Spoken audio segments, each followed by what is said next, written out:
நண்பர்களே, இந்த வீடியோ பதிவுல நம்ம என்ன பார்க்க போறோம் அப்படின்னா டிஎன்பிஎஸ்சி குரூப் 4 எக்ஸாம் நோட்டிபிகேஷன் இந்த எக்ஸாம்க்கு 1 மந்த் தான் இருக்கு, 35 டேஸ் தான் இருக்கு.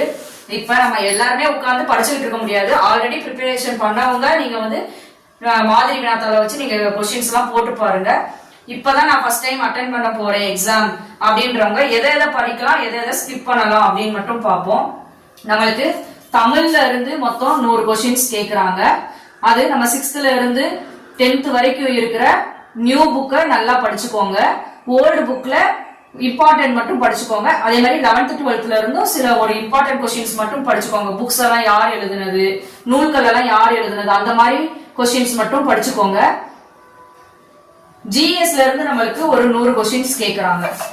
ஜிஎஸ் 100 கொஸ்டின்ஸும் பொது அறிவியல்ல இருந்து ஒரு 5 கொஸ்டின்ஸ் கேக்குறாங்க.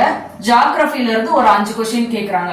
இருக்கிறதுலே ஜிஎஸ் பார்ட்ல ரொம்பவும் மினிமலா கேக்குறது இந்த சயின்ஸும் ஜியோகிராஃபில இருந்து மட்டும்தான் கம்மியான கொஸ்டின்ஸே கேக்குறாங்க. இதை நம்ம ஸ்கிப் பண்ணிக்கலாம். ஆனா சும்மா நீங்க ரீட் பண்ணிக்கோங்க, புக்ஸ ரீட் மட்டும் பண்ணுங்க, போதுமான அளவு. அது அடுத்து பாருங்க, இந்திய வரலாறு, பண்பாடு, நாகரிகம் மற்றும் அயனம் பகுதியில இருந்து நம்மளுக்கு ஒரு 10 கொஸ்டின்ஸ் கேக்குறாங்க. பாலிட்டியில இருந்து ஒரு 15 கொஸ்டின்ஸ் கேக்குறாங்க. பாலிட்டியில நீங்க விதிகள், அப்புறம் ஸ்கீம்ஸ், அந்த மாதிரி முக்கியமான இது மட்டும் நீங்க படிச்சுக்கோங்க. அதுக்கப்புறம் பாருங்க, இந்திய பொருளாதாரம், தமிழ்நாடு வளர்ச்சி நிர்வாகம், எக்கனாமிக்ல இருந்து ஒரு 20 கொஸ்டின்ஸ் கேக்குறாங்க. தமிழ்நாட்டின் வரலாறும் அரசியல் இயக்கங்கள்ல இருந்து ஒரு 20 கொஸ்டின். ஜிஎஸ் பார்ட்லயே அதிகமா கேட்கறது இந்த 2 தான், எக்கனாமிக்கும் தமிழ்நாட்டுடைய வரலாறும் அரசியல் இயக்கங்கள்ல இருந்தே நம்மளுக்கு மொத்தம் 40 கொஸ்டின்ஸ் வருது. இந்த பார்ட்ல மட்டும் நீங்க அதிகமா கவனம் செலுத்துங்க. அப்புறம் பாருங்க, மேக்ஸ்ல இருந்தே நம்மளுக்கு ஒரு 25 கொஸ்டின்ஸ் கேக்குறாங்க. திறனறியில இருந்து ஒரு 15 கொஸ்டினும், காரணவியல்ல இருந்து ஒரு 10 கொஸ்டின்ஸும் கேக்குறாங்க. இந்த திறனறிவு அப்படின்றது நம்ம ஃபார்முலா படி பண்றது, சிம்பிளிபிகேஷன், அப்புறம் HCF, LCM அந்த மாதிரி கேக்குறது. இதெல்லாம் நீங்க பிராக்டிஸ் பண்ணி பார்த்துக்கோங்க.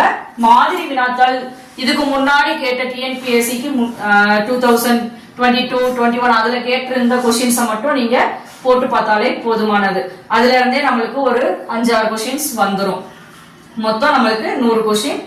அப்ப அதிகமா நீங்க கவனம் செலுத்த வேண்டியது இந்த மேக்ஸ் பகுதியிலையும் ஜிஎஸ்ல இந்த இந்திய பொருளாதாரம், தமிழ்நாடு வளர்ச்சி நிர்வாகம், தமிழ்நாட்டுடைய வரலாறு, அரசியல் இயக்கங்கள், இதுல மட்டும் நீங்க அதிகமா கவனம் செலுத்தினா போதுமான அளவு.